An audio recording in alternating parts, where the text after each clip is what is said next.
ഏറ്റവും പ്രധാനപ്പെട്ട ഇന്നത്തെ വാർത്തയിലേക്ക് അത് ലോകത്തിന്റെ ഏറ്റവും ആശ്വാസം നൽകുന്ന ലോകത്തിന് ആശ്വാസമാവുന്ന വാർത്തയാണ്. ഗാസ സമാധാന കരാറിന് ഇസ്രയേൽ മന്ത്രിസഭ അംഗീകാരം നൽകിയിരിക്കുന്നു. കരാർ മന്ത്രിസഭ അംഗീകരിച്ചതോടെ വെടിനിർത്തൽ കരാർ നാളെ മുതൽ നിലവിൽ വരും. ഇതോടെ 15 മാസം നീണ്ട ഇസ്രയേൽ ഹമാസ് യുദ്ധത്തിന് വിരാമമാകും. ആർ കിരൺ ബാബു വിവരങ്ങളുമായി ഇന്റർനാഷണൽ ഡെസ്കിൽ നിന്ന്. Kiran, good morning. ഇതുവരെയും ഒരു ഗുഡ് മോർണിംഗ് പറയാൻ പറ്റാത്ത തരത്തിലുള്ള വാർത്തകളായിരുന്നു ഞാൻ ഇതുവരെ വായിച്ചത്. ഇതിപ്പോൾ നമുക്ക് ശരിക്കും അന്താരാഷ്ട്ര തലത്തിൽ നോക്കിയാൽ അതൊരു വളരെ സന്തോഷകരമായ ആശ്വാസകരമായ വാർത്തയാണ്. കാരണം ഗാസയുടെ ചരിത്രത്തിലെ ഏറ്റവും വലിയ രക്തരൂഷിതമായ ഒരു യുദ്ധത്തിനാണ് വിരാമമാകുന്നത്. ലോകം മുഴുവൻ ആശങ്കയോടെ നോക്കിയിരുന്നത് ഇസ്രായേൽ എപ്പോൾ ഇതിന് വഴങ്ങാൻ സാധ്യതയുണ്ടോ എന്നൊക്കെയായിരുന്നു. എന്താണ് ഏറ്റവും ഒടുവിൽ വരുന്ന വാർത്തകൾ? ശ്രീജ പറഞ്ഞതുപോലെ തന്നെ ഒരു തരത്തിൽ വലിയ ആശ്വാസം, ലോകത്തിന്റെ ഇന്ന് തന്നെ ഏറ്റവും വലിയൊരു ആശ്വാസപരമായ ഒരു വാർത്തയാണ് ഈ വെടിനിർത്തൽ കരാർ നാളെ പ്രാബല്യത്തിലാവുമ്പോൾ. യഥാർത്ഥത്തിൽ ഇത്രയും കാലം കൊണ്ട് 1,50,000 ആളുകളാണ് കൊല്ലപ്പെട്ടത് എന്നത് ഓർക്കണം. ഏകദേശം 2 ലക്ഷത്തോളം വരെ ആളുകൾക്ക് പരിക്കേറ്റ ഒരു യുദ്ധം കൂടിയായിരുന്നു. 15 മാസം നീണ്ട ഒരു യുദ്ധമായിരുന്നു. പ്രധാനമായും നാശനഷ്ടങ്ങൾ ഉണ്ടായത് അത്രയും പലസ്തീൻ്റെ ഭാഗത്തു നിന്നായിരുന്നു. 1,00,000 പേർ മരിച്ചു എന്ന് പറയുമ്പോൾ അതിൽ 48,000-ഓളം പേരും പലസ്തീനികളാണ് മരിച്ചത്. ഏകദേശം 2000-ൽ താഴെ ആളുകൾ ഇസ്രയേലിൽ നിന്നും മരണമടഞ്ഞു. അതോടൊപ്പം തന്നെ പലസ്തീനിൽ ഏകദേശം 15 ലക്ഷത്തോളം ആളുകളുടെയാണ് ജീവനോപാധിയും പാർപ്പിടവും അടക്കം നഷ്ടപ്പെട്ടു പോയി. അവർക്ക് പലായനം ചെയ്യേണ്ട അവസ്ഥയിലൊക്കെ നിൽക്കുന്നത്. ആ ഒരു അവസ്ഥയ്ക്കാണ് ഇപ്പോൾ എന്തായാലും താൽക്കാലികമായി അറുതി വന്നിരിക്കുന്നത്. പ്രത്യേകിച്ച് ഖത്തറിൻ്റെ നേതൃത്വത്തിൽ നടന്ന ചർച്ചകളാണ് ഇപ്പോൾ അംഗീകാരത്തിൽ എത്തിയിരിക്കുന്നത്. ഖത്തർ നേരത്തെയും ഈ തരത്തിൽ ചർച്ച നടത്തിയിരുന്നു. പക്ഷേ ആ സമയത്ത് ആ ചർച്ചയൊന്നും വിജയിച്ചില്ല. അന്ന് ഹമാസിൻ്റെ പ്രധാനപ്പെട്ട നേതാക്കളടക്കം ഇസ്രയേൽ കൊലപ്പെടുത്തുന്ന അവസ്ഥയുണ്ടായി. അന്ന് ചർച്ച മുടങ്ങി. കഴിഞ്ഞ വ്യാഴാഴ്ചയും വലിയ പ്രതീക്ഷയായിരുന്നു. അന്നും ഖത്തറിൻ്റെ പ്രധാനമന്ത്രിയുടെ വിദേശകാര്യമന്ത്രിയുടെ ഓഫീസിൽ നിന്നും വെടിനിർത്തൽ കരാറിലേക്ക് നീങ്ങുന്നു എന്നുള്ളത് വന്നു. അപ്പോഴും ഇസ്രയേലിൻ്റെ ഭാഗത്ത് നിന്ന് കൃത്യമായൊരു തീരുമാനം വന്നില്ല. ഇസ്രയേൽ മന്ത്രിസഭയിൽ തന്നെ കടുത്ത വിയോജിപ്പുകളൊക്കെ ഉയർന്നു. ബെഞ്ചമിൻ നെതന്യാഹുവിന് ആ തീരുമാനം നടപ്പാക്കാൻ ആദ്യഘട്ടത്തിൽ കഴിഞ്ഞില്ല. പക്ഷേ ഇപ്പോൾ എന്തായാലും ആ തീരുമാനങ്ങളെല്ലാം അതിനെയൊക്കെ മറികടന്ന് നടപ്പാക്കാൻ ഇപ്പോൾ കഴിഞ്ഞിരിക്കുന്നു. സർക്കാർ നിലനിർത്തിക്കൊണ്ട് തന്നെ നെതന്യാഹുവിന് ആ തീരുമാനത്തിലേക്ക് എത്താൻ കഴിഞ്ഞിരിക്കുന്നു. ഇപ്പോഴത്തെ കരാർ അനുസരിച്ച് സമ്പൂർണ്ണ വെടിനിർത്തലും അതോടൊപ്പം തന്നെ ബന്ദികളുടെയും തടവുകാരുടെയും മോചനം, ഇതാണ് ഏറ്റവും പ്രധാനപ്പെട്ട വ്യവസ്ഥകൾ. 3 ഘട്ടങ്ങളായിട്ടുള്ള വ്യവസ്ഥകളാണ് മുന്നോട്ട് വച്ചിരിക്കുന്നത്. അതിലേറ്റവും പ്രധാനം ആദ്യഘട്ടത്തിൽ പലസ്തീൻ ബന്ദികളാക്കിയ ഇസ്രയേലുകാരെ വിട്ടയക്കുക. അതോടൊപ്പം തന്നെ ഓരോ ബന്ദിക്കും പകരം ഒരു വനിതയെ വിട്ടയക്കുമ്പോൾ അതിന് പകരം 50 പേരെ വെച്ച് ഇപ്പോഴത്തെ തടവുകാരെ ഇസ്രയേലും വിട്ടയക്കും.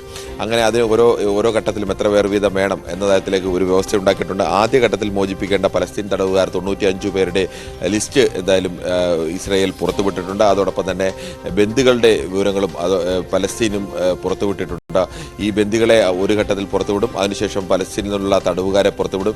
അതിന് അങ്ങനെ പല ഘട്ടങ്ങളായി 42 ദിവസം നീളുന്ന ഒരു പ്രോസസ്സാണ്. 16 ദിവസത്തിന് ശേഷം വീണ്ടും ഇതിൽ പുനരാലോചന ഉണ്ടാവും. ഏതെല്ലാം തരത്തിലേക്ക് അത് വിജയിച്ചു, എത്ര തരത്തിലേക്ക് 2 കൂട്ടരും കരാറുകൾ പാലിച്ചു, ആ വ്യവസ്ഥയുടെ അനുസരിച്ചാവും മുന്നോട്ട് പോവുക. ഇനി പ്രധാനമായും ഉണ്ടാവാനുള്ളത് സമ്പൂർണ്ണമായ സൈനിക പിന്മാറ്റം എന്നുള്ള ആവശ്യമായിരുന്നു. അത് ഇതുവരെയും ഇസ്രായേൽ അംഗീകരിച്ചിട്ടില്ല. പക്ഷേ അങ്ങനെ അംഗീകരിച്ചിട്ടില്ലെങ്കിലും താൽക്കാലികമായി വെടിനിർത്തലിലേക്ക് നീങ്ങുന്നു എന്നുള്ളതും പ്രധാനപ്പെട്ട ജനവാസ മേഖലയിൽ നിന്ന് സൈന്യത്തിൻ്റെ പിന്മാറ്റം തുടങ്ങുന്നു എന്ന് പറയുന്നതും പലസ്തീനെ സംബന്ധിച്ച് വലിയ ആശ്വാസമാണ്. ഈ സമാധാന ചർച്ചകളൊക്കെ നടക്കുന്ന കഴിഞ്ഞ ഒരാഴ്ചക്കിടയിൽ തന്നെ പല തവണയാണ് വലിയ ആക്രമണം പലസ്തീനുമേൽ ഇസ്രായേൽ നടത്തിയത്. എന്തായാലും അതിനൊക്കെ ഒടുവിൽ സമാധാന ചർച്ച വിജയിച്ചിരിക്കുന്നു. ഒരു തരത്തിൽ പറഞ്ഞാൽ അമേരിക്കയുടെ നിയുക്ത പ്രസിഡന്റ് ഡൊണാൾഡ് ട്രംപ് അധികാരമേൽക്കുന്ന അടുത്ത ദിവസം അധികാരമേൽക്കുകയാണ്. അധികാരമേൽക്കുന്നതിന് മുമ്പ് പലസ്തീൻ ഇസ്രായേൽ യുദ്ധം അവസാനിപ്പിക്കണം എന്നുള്ള ഉറച്ച സ്റ്റാൻഡ് നേരത്തെ തന്നെ ട്രംപ് എടുത്തിരുന്നു.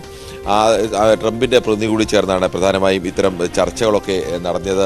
ആ ചർച്ചകളുടെ കൂടി ഫലമാണ് അമേരിക്കയുടെ ശക്തമായ ഒരു നിലപാട് കൂടി ഇസ്രായേലിന് മേൽ ഉണ്ടായിരുന്നു. ഇസ്രായേൽ യുദ്ധം അവസാനിപ്പിക്കുന്നതിന് ഇസ്രായേലിലെ ആഭ്യന്തര പ്രശ്നങ്ങളടക്കം മന്ത്രിസഭയിലെ തീവ്ര വലതുപക്ഷ പാർട്ടികളുടെയൊക്കെ ധനമന്ത്രിയും അവിടുത്തെ ദേശീയ സുരക്ഷാ മന്ത്രിയുമൊക്കെ തീവ്ര വലതുപക്ഷ പാർട്ടികളുടെ പ്രതിനിധികളാണ്. അവർ പിന്തുണ പിൻവലിക്കും എന്നടക്കമുള്ള വിഷയങ്ങളുണ്ടായിരുന്നു. പക്ഷേ അമേരിക്കയുടെ ഭാഗത്ത് നിന്ന് എപ്പോഴും അമേരിക്ക ഇസ്രായേലിന് അങ്ങനെ പൂർണ്ണമായും തള്ളിക്കളയാൻ കഴിയുന്ന ഒരു രാജ്യമല്ല. അവിടെ അമേരിക്കയുടെ സമ്മർദ്ദം ഒരു തരത്തിൽ ഫലം കണ്ടു. മറുഭാഗത്ത് നിന്ന് ഖത്തർ ഹമാസ് നേതാക്കളുമായും ആ തരത്തിലേക്ക് ഒരു ബന്ധം സ്ഥാപിക്കുകയും അവരുമായിട്ടുള്ള ചർച്ചകൾക്ക് നേതൃത്വം നൽകുകയും എല്ലാം ചെയ്തു. ഹമാസിൻ്റെ നേതാക്കളുമായി ഖത്തർ അമീൻ Sheikh Tamim bin Ahmad Al Thani തന്നെയാണ് നേരിട്ട് ചർച്ച നയിച്ചത്.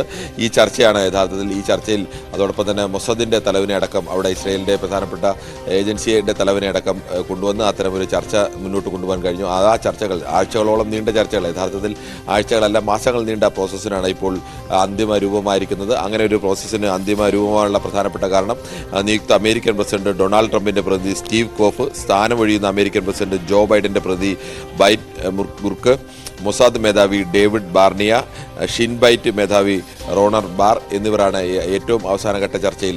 ഈ രണ്ട് രാജ്യങ്ങളെ, അമേരിക്കയെ സംബന്ധിച്ചാലും അതോടൊപ്പം തന്നെ ഇസ്രായേലിനെ സംബന്ധിച്ചാലും അവിടുത്തെ ഏറ്റവും പ്രധാനപ്പെട്ട കാര്യങ്ങൾ നിയന്ത്രിക്കുന്ന ഏജൻസികളുടെയും അതോടൊപ്പം തന്നെ അവിടുത്തെ പ്രധാന രാഷ്ട്രീയ നേതൃത്വത്തിൻ്റെയും പ്രതിനിധികൾ നടത്തിയ ചർച്ചയിലാണ് ഇപ്പോൾ തീരുമാനം ആയിരിക്കുന്നത്. എന്തായാലും 3 ഘട്ടമായുള്ള വെടിനിർത്തൽ കരാർ നാളെ നിലവിൽ വരുന്നതോടുകൂടി 15 മാസമായി നീണ്ട വലിയ ഒരു യുദ്ധത്തിനാണ് പരിസമാപ്തിയാവുന്നത്. പലസ്തീൻ്റെ ഭാഗത്തുനിന്ന് പലസ്തീൻ്റെ ഏകദേശം വലിയൊരു ഭാഗം തന്നെ നഷ്ടപ്പെട്ടു പോവുകയും അത്രത്തോളം ആളുകൾക്ക് വീടുകൾ നഷ്ടപ്പെടുകയും പൂർണ്ണമായും ഇൻഫ്രാസ്ട്രക്ചറൊക്കെ നശിച്ചു പോകുന്ന ഒരു അവസ്ഥയിലേക്ക് ഒക്കെ എത്തിയിരുന്നു. അത്തരം ഒരു യുദ്ധത്തിന് അവസാനമാകുന്നു, അല്ലെങ്കിൽ താൽക്കാലികമായിട്ടെങ്കിലും അതിന് അവസാനമാകുന്നു എന്നത് ലോകത്തെ സംബന്ധിച്ചും പലസ്തീനെ സംബന്ധിച്ചും ഇസ്രായേലിനെ സംബന്ധിച്ചും, ഇസ്രായേലിലും ജനങ്ങളുടെ ജീവിതത്തിൽ വലിയ സുരക്ഷാ ഭീഷണി, ഏത് സമയവും തിരിച്ച് ആക്രമണം ഉണ്ടാകാം എന്നുള്ളൊരു ഭീഷണി ഇസ്രായേലിനും ഉണ്ടായിരുന്നു. ആ തരത്തിൽ വലിയ ആശ്വാസം തന്നെയാണ്. കിരൺ, ഇതിൽ ഏറ്റവും നിർണായകമായ ഈ പറഞ്ഞതുപോലെ ഒരു പക്ഷേ ട്രംപ് അധികാരമേൽക്കുന്നതിന് മുന്നോടിയായി ഉണ്ടായ ഈ സമ്മർദ്ദമാണ്. അല്ലാതെ ഇസ്രായേൽ ഒരു പക്ഷേ ഇതിന് വഴങ്ങിയേക്കില്ല, പ്രത്യേകിച്ച് മന്ത്രിസഭ താഴെ പോകുമെന്നടക്കമുള്ള ആശങ്കകൾ ഉണ്ടായിരുന്നല്ലോ. അപ്പോൾ ആ ഒരു സമ്മർദ്ദം ഇല്ലായിരുന്നെങ്കിൽ ഒരു പക്ഷേ ഇപ്പോൾ ഇങ്ങനെ ഒരു കരാറിലേക്ക് എത്താൻ ഇസ്രായേൽ തയ്യാറാകുമായിരുന്നോ? അത് ഏറ്റവും നിർണായകമായി എന്ന് എടുത്തു പറയണ്ടേ? ശ്രീജ, അത് തന്നെയാണ് ഏറ്റവും പ്രധാനം. ഇസ്രായേലിനെ സംബന്ധിച്ച് ബെഞ്ചമിൻ നെതന്യാഹുവിനുമേൽ പല ഘട്ടങ്ങളായി ഈ തരത്തിലേക്കുള്ള സമ്മർദ്ദം ഉണ്ടായിരുന്നു. യഥാർത്ഥത്തിൽ ഈ യുദ്ധത്തിൻ്റെ തുടക്കഘട്ടത്തിൽ തന്നെ ബെഞ്ചമിൻ നെതന്യാഹു ഇത്തരമൊരു യുദ്ധത്തിലേക്ക് പോകാനുള്ള ഒരു പ്രധാനപ്പെട്ട കാരണവും ഇസ്രായേലിൽ ബെഞ്ചമിൻ നെതന്യാഹു സർക്കാരിന് നേരെ ഉയർന്ന വിവിധ പ്രശ്നങ്ങളടക്കമുള്ള വിഷയങ്ങളായിരുന്നു. നെതന്യാഹുവിൻ്റെ സർക്കാർ, അവിടുത്തെ നെതന്യാഹുവിൻ്റെ പാർട്ടിക്ക് ഒറ്റയ്ക്ക് ഭൂരിപക്ഷത്തിലല്ല ഒരു സർക്കാർ ഭരിക്കുന്നത്, വിവിധ പാർട്ടികളുടെ പിന്തുണയോടുകൂടി ഭരിക്കുന്ന ഒരു സർക്കാരാണ്. അവിടെ മറ്റ് തീവ്ര വലതുപക്ഷ പാർട്ടികളൊക്കെ ഉണ്ട്. ആ തീവ്ര വലതുപക്ഷ പാർട്ടികളുടെയൊക്കെ അവരുടെ പിന്തുണ പിൻവലിക്കും എന്നുള്ള ഭീഷണി ഉണ്ടായിരുന്നു. ആ ഘട്ടത്തിലാണ് യുദ്ധത്തിലേക്ക് വരുന്നത്. സ്വാഭാവികമായും യുദ്ധത്തിലേക്ക് വരുമ്പോൾ നെതന്യാഹുവിൻ്റെ സ്ഥാനം ഉറയ്ക്കുന്നു. യുദ്ധത്തിന് മറ്റു പല ചരിത്രപരമായ കാരണങ്ങൾ മുതൽ ഏറ്റവും അവസാനത്തെ പ്രകോപനം വരെ പല കാരണങ്ങളുണ്ട് എങ്കിൽ പോലും നെതന്യാഹുവിൻ്റെ സ്ഥാനം ഉറപ്പിക്കാൻ വേണ്ടിയുള്ള ഒരു ശ്രമം എന്നുള്ള രാഷ്ട്രീയ തന്ത്രം കൂടി ഇതിലുണ്ടായിരുന്നു എന്ന തരത്തിലുള്ള വിലയിരുത്തലുകൾ അന്താരാഷ്ട്ര നിരീക്ഷകരുടെയൊക്കെ ഭാഗത്തു നിന്ന് പല ഘട്ടങ്ങളിലായി വന്നതാണ്. എന്തായാലും ആ ഘട്ടമൊക്കെ കഴിഞ്ഞപ്പോൾ യുദ്ധം അവസാനിപ്പിക്കാൻ പോകുമ്പോഴും തീവ്ര വലതുപക്ഷ പാർട്ടികളെല്ലാം കടുത്ത നിലപാടാണ് സ്വീകരിച്ചത്. ദേശീയ സുരക്ഷാ മന്ത്രി ഇതമാർ ബെൻഗുറും ധനമന്ത്രി ബസലേൽ സ്ട്രോമിച്ചും രാജ്യഭീഷണി അടക്കം, സ്ട്രോമിച്ച് രാജിവെക്കും, താൻ മുന്നോട്ടില്ല, തനിക്കൊപ്പം മറ്റുള്ള ഈ രണ്ടുപേരും രാജിവെക്കണം എന്നുള്ള ഒരു നിലപാടിലേക്ക് അടക്കം നീങ്ങിയിരുന്നു. എന്തായാലും അമേരിക്കയിൽ നേരത്തെ ഡൊണാൾഡ് ട്രംപ് താൻ നിയുക്ത അമേരിക്കൻ പ്രസിഡന്റായി തെരഞ്ഞെടുക്കപ്പെട്ട ഘട്ടത്തിൽ തന്നെ ട്രംപിന്റെ ഭാഗത്തു നിന്ന് പരസ്യമായ പ്രസ്താവന വന്നിരുന്നു. ഈ യുദ്ധം അവസാനിപ്പിക്കണം, അവസാനിപ്പിച്ചാൽ മതിയാവും. ഇസ്രായേൽ അത്തരമൊരു നിലപാട്, താൻ അധികാരത്തിലേറുന്നതിന് മുമ്പ്, താൻ ചുമതല ഏൽക്കും മുമ്പ് ഇസ്രായേൽ പലസ്തീൻ യുദ്ധം അവസാനിപ്പിച്ചിരിക്കുമെന്നുള്ളത് ട്രംപിന്റെ ഒരു നിലപാട് കൂടിയായിരുന്നു. അത്തരമൊരു ഉറച്ച നിലപാടിലേക്ക് ട്രംപ് വന്നതോടുകൂടി അമേരിക്കയുടെ ഭാഗത്തു നിന്നുണ്ടായ സമ്മർദ്ദത്തെ ഇസ്രായേലിലെ ബെഞ്ചമിൻ നെതന്യാഹുവിനായാലും മറ്റ് വലതുപക്ഷ തീവ്ര പാർട്ടികൾക്കായാലും അവർക്ക് പൂർണ്ണമായും നിഷേധിക്കാനായില്ല. ഇസ്രായേൽ എന്ന രാജ്യത്തിനും അമേരിക്കയുടെ സഹായത്തെ, അമേരിക്കയുടെ സമ്മർദ്ദത്തെ പൂർണ്ണമായും നിയന്ത്രിക്കാൻ കഴിയില്ല. ഇസ്രായേലും അമേരിക്കയുമായി ആ തരത്തിലേക്കൊക്കെയുള്ള പല തരത്തിലുള്ള ബന്ധമുള്ളതാണ്. സാമ്പത്തികമായും ആയുധമായും പ്രതിരോധമായിട്ടൊക്കെ ബന്ധപ്പെട്ട് ലോകത്ത് ഏറ്റവും കൂടുതൽ ബന്ധപ്പെട്ട് കിടക്കുന്ന രണ്ട് രാജ്യങ്ങളാണ്. അതുകൊണ്ട് തന്നെ ട്രംപിന്റെ ഭാഗത്തുനിന്നുണ്ടായ അതിശക്തമായ സമ്മർദ്ദം, നിയുക്ത അമേരിക്കൻ പ്രസിഡന്റ് ആയിരിക്കുമ്പോൾ തന്നെയാണ് ട്രംപ് ബൈഡന്റെ പ്രതിനിധിക്കൊപ്പം തൻ്റെ ഒരു പ്രതിനിധിയെ കൂടി, യഥാർത്ഥത്തിൽ അനൗദ്യോഗികമായ അങ്ങനെ ഒരു പ്രതിനിധിയെ കൂടി ആ ചർച്ചയ്ക്ക് പങ്കെടുപ്പിക്കുകയും ആ ചർച്ചയിൽ ഉറച്ച നിലപാട് അമേരിക്ക സ്വീകരിക്കുകയും ഒക്കെ ചെയ്തു. ഇനിയും മുന്നോട്ട് പോയി കഴിഞ്ഞാൽ സ്വാഭാവികമായും അമേരിക്കയ്ക്ക് പോലും മറ്റു തരത്തിലുള്ള സമ്മർദ്ദങ്ങളുണ്ട്. ഒരു യുദ്ധം തുടർന്നുകൊണ്ടേയിരുന്നാൽ ഈ മേഖലയിലെ സമാധാനത്തിനുണ്ടാകുന്ന വീഴ്ചകൾ, അമേരിക്കയുടെ സാമ്പത്തികമായ ഇടപാടുകളെ, അങ്ങനെ പലതരത്തിലേക്ക് അതിനെ ബാധിക്കുന്ന ഒരു അവസ്ഥയിലേക്കൊക്കെ എത്തിയിരുന്നു. യൂറോപ്യൻ യൂണിയൻ അടക്കം ആ കാര്യത്തിൽ ആശങ്കയുണ്ടായിരുന്നു. തുടർച്ചയായി ഏത് രാജ്യത്ത് യുദ്ധം നിന്നാലും അത് വ്യാപാര താല്പര്യങ്ങളെയും വാണിജ്യ താല്പര്യങ്ങളെയും ഒക്കെ ബാധിക്കുകയും ടൂറിസത്തെ അടക്കം ബാധിക്കുകയും ഒക്കെ ചെയ്യുന്ന അവസ്ഥയുണ്ടാവും. അത്തരം ഒരു ഘട്ടത്തിലാണ് ശക്തമായ ഒരു ഇടപെടൽ ഉണ്ടായത്. എന്തായാലും ആ ഇടപെടലിന് ഹമാസിന്റെ ഭാഗത്തു നിന്നാണെങ്കിൽ ഹമാസ് തിരിച്ചടി അത്രത്തോളം, നേരത്തെ നമ്മൾ സൂചിപ്പിച്ച 50,000 1,00,000-ഓളം പേർ മരിച്ചു എന്ന് പറയുമ്പോൾ ഈ 1,00,000-ൽ 48,000-ഓളം പേരും മരിച്ചത് പലസ്തീൻ്റെ ഭാഗത്തു നിന്നാണ്. ഇസ്രയേൽ ഭാഗത്തു നിന്ന് 1,500-ഓളം ആളുകൾ മാത്രമാണ്. അതിൽ പ്രധാന 400-ഓളം സൈനികരൊക്കെ ഉണ്ടെങ്കിലും മരിച്ചത് കൂടുതലും പലസ്തീൻ്റെ ഭാഗത്തു നിന്നാണ്. പരിക്കേറ്റവരും ഏകദേശം 1,10,000-ഓളം പേർക്കാണ് ഔദ്യോഗികമായി കണക്ക്. ഇതെല്ലാം ഈ ഔദ്യോഗിക കണക്കുകളിലെല്ലാം കാണാതായവരുണ്ട്. ഇതിനിടയിലൊക്കെ രാജ്യത്തിൻ്റെ പല ഭാഗങ്ങളിലൂടെ രാജ്യത്തു നിന്ന് രക്ഷപ്പെട്ടു പോയവരുണ്ട്. ചിലപ്പോൾ കാണാതായവർ മരണപ്പെട്ടിരിക്കാം, പരിക്കേറ്റവരായിരിക്കാം, അല്ലെങ്കിൽ രാജ്യത്ത് നിന്ന് രക്ഷപ്പെട്ടു പോയവരായിരിക്കാം. ഇത്തരമൊരവസ്ഥയിൽ ആളുകൾ ഏതു വഴിയും സ്വീകരിക്കും. എല്ലാ അതിർത്തികളും അടയ്ക്കുമ്പോഴും ആ അതിർത്തികൾക്കൊക്കെ അപ്പുറത്തുകൂടി ജീവൻ രക്ഷിക്കാൻ വേണ്ടിയുള്ള ഓട്ടമാണ്. ആ ഓട്ടത്തിൽ പല ആളുകളും അങ്ങനെയൊക്കെ പോയിട്ടുണ്ടാവും. അത്തരം ഒരു രാജ്യത്തിൻ്റെ ഏകദേശം നേരത്തെ പറഞ്ഞതുപോലെ 10-15 ലക്ഷത്തോളം ആളുകളുടെ ജീവനോപാധി, അവരുടെ പാർപ്പിടം എല്ലാം നഷ്ടപ്പെട്ടു. പൂർണ്ണമായും നിരാശ്രയരാകുന്ന ഒരു അവസ്ഥയിലേക്ക്, ആശുപത്രി സൗകര്യങ്ങൾ പോലും ഇല്ലാത്ത ഒരവസ്ഥയിലേക്ക് പരിക്കേറ്റ ഒരു നല്ലൊരു ശതമാനം കുഞ്ഞുങ്ങളാണ് ഇപ്പോൾ ആദ്യഘട്ടത്തിൽ വിട്ടയക്കുന്ന പലസ്തീൻ തടവുകാർ പറഞ്ഞാൽ അതിൽ തന്നെ 19 വയസ്സിൽ താഴെയുള്ള സ്ത്രീകളെയാണ് ആദ്യഘട്ടത്തിൽ വിട്ടയക്കുന്നത്. അങ്ങനെ ചെറിയ പെൺകുട്ടികളെ അടക്കം തടവിൽ കഴിയുന്നവരുണ്ട്. അതുപോലെ 2 രാജ്യങ്ങളും ബന്ദികളായി കഴിയുന്നവരിലും ചെറിയ പെൺകുട്ടികൾ അടക്കമുണ്ട്. അങ്ങനെ ഇരു രാജ്യങ്ങളിലുമായി നിൽക്കുന്ന അത്തരം ജനതയെ സംബന്ധിച്ചിടത്തോളം ഭീതിയുടെ അന്തരീക്ഷത്തിൽ നിൽക്കേണ്ട അവസ്ഥ ഇസ്രയേലിന്. ഒരു തരത്തിലും എല്ലാം നഷ്ടപ്പെട്ട്, ജീവിതം തന്നെ നഷ്ടപ്പെട്ട അവസ്ഥയിൽ നാളെ എന്താവും, ജീവൻ തന്നെ നിലനിർത്താൻ കഴിയുമോ എന്ന് അറിയാത്ത ഒരവസ്ഥയിൽ നിൽക്കേണ്ട അവസ്ഥ പലസ്തീനിലെ ജനതയ്ക്ക്. എന്തായാലും അത്തരമൊരു വലിയ ആശങ്കയ്ക്ക്, ലോകത്തിന് തന്നെ വലിയ വെല്ലുവിളിയായി നിന്ന ഒരു വലിയ ആശങ്കയ്ക്കാണ് താൽക്കാലികമായിട്ടെങ്കിലും പരിഹാരമാകുന്നത്. അപ്പോഴും ഇനിയും പരിഹരിക്കാൻ വിഷയങ്ങളുണ്ട്. ഇങ്ങനെ ഒരു പൂർണ്ണമായ സൈനിക പിന്മാറ്റം ഇപ്പോഴും ഇസ്രയേൽ അംഗീകരിച്ചിട്ടില്ല. അങ്ങനെ ഒരു സൈനിക പിന്മാറ്റം ഉണ്ടായാൽ തന്നെ ഒരു ഘട്ടത്തിൽ ഖത്തർ പ്രഖ്യാപിച്ചപ്പോഴും ഇനിയും പ്രശ്നങ്ങൾ പരിഹരിക്കാനുണ്ട് എന്ന നിലപാടെടുത്തപ്പോൾ ഒരു വേള ഇസ്രയേൽ ഈ കരാറിന് തയ്യാറാവില്ലേ, അല്ലെങ്കിൽ ഈ കരാറുമായി മുന്നോട്ട് പോകാൻ ഇസ്രയേൽ സമ്മതം പ്രകടിപ്പിക്കില്ലേ എന്നൊക്കെയുള്ള സംശയങ്ങളുണ്ടായിരുന്നു. പിന്നീട് ഈ അവസാന നിമിഷത്തിലേക്ക് എത്തുമ്പോൾ ഈ ഒരു കരാറിലേക്ക് പോയത് ഒരുപക്ഷെ ആ സമ്മർദ്ദം കൊണ്ട് മാത്രമായിരിക്കാം അല്ലേ?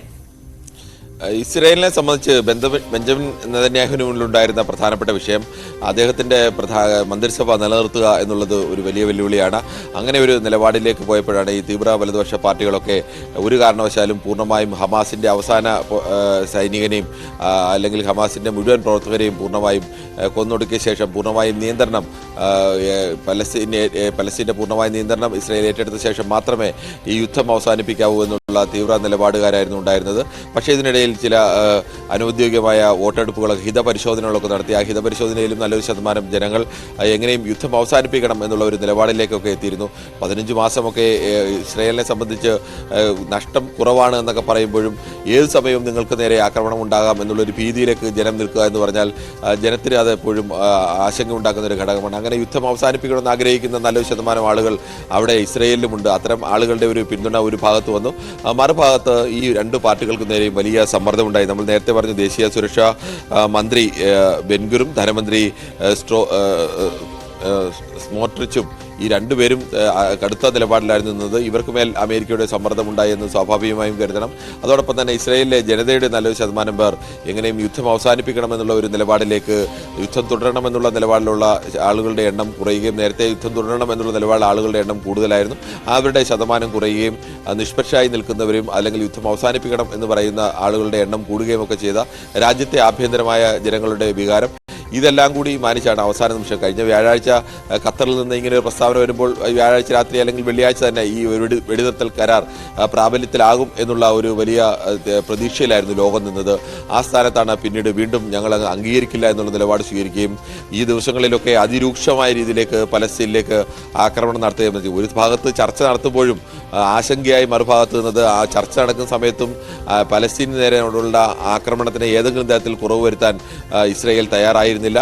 അങ്ങനെ എന്തായാലും ഇപ്പോൾ വെടിനിർത്തൽ കരാർ ധാരണയായിരിക്കും. അന്താരാഷ്ട്ര തലത്തിൽ തന്നെ അമേരിക്ക അടക്കം ഖത്തർ അടക്കം ഇടപെട്ടുകൊണ്ട് നടത്തിയ ഒരു ധാരണയാണ്. പശ്ചിമേഷ്യയിലെ രാജ്യങ്ങൾക്കെല്ലാം തന്നെ ഈ യുദ്ധം തുടരുന്നത് വലിയ ഭീഷണിയായിരുന്നു. നേരത്തെ തന്നെ ഹമാസിൻ്റെ ഭാഗത്തുനിന്ന് ഇപ്പോൾ ഇങ്ങനെ ഒരു തീരുമാനത്തിലേക്ക് വരാൻ നേരത്തെ ഹിസ്ബുള്ളയുമായി വെടിനിർത്തൽ കരാറിലേക്ക് വന്നിരുന്നു. സ്വാഭാവികമായും ആ വഴിക്ക് നിന്നുള്ള സഹായം ഹമാസിന് നഷ്ടപ്പെടുന്ന ഒരു അവസ്ഥയുണ്ടായി.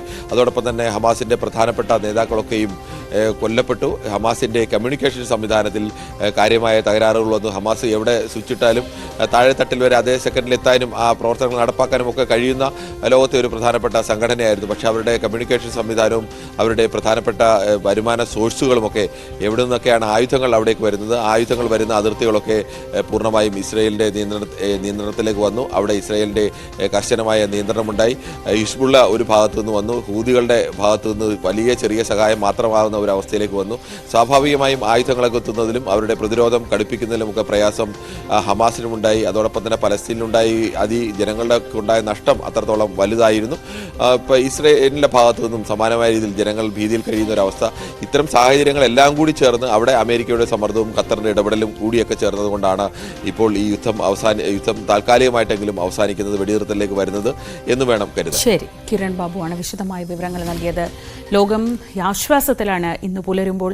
അത് കഴിഞ്ഞ 15 മാസമായി ലോകം കണ്ട ഏറ്റവും രക്തരൂഷിതമായ ഏറ്റുമുട്ടലുകളിലൊന്നായിരുന്നു ഗാസയിൽ നടന്നുകൊണ്ടിരുന്നത്. അത് തൽക്കാലത്തേക്കെങ്കിലും അവസാനിപ്പിക്കുന്നു എന്നതാണ്. നാളെ മുതൽ വെടിനിർത്തൽ നിലവിൽ വരും. ബന്ദികളെ കൈമാറുന്നതിനുള്ള കരാറും ഒപ്പിട്ടിട്ടുണ്ട്. ആദ്യഘട്ടത്തിൽ പല ഘട്ടങ്ങളിലായിട്ടായിരിക്കും ഈ ബന്ദികളെ കൈമാറുക. അങ്ങനെ ആശ്വാസകരമായ ഒരു വാർത്തയുമായാണ് ഈ ദിവസം തുടങ്ങുന്നത്.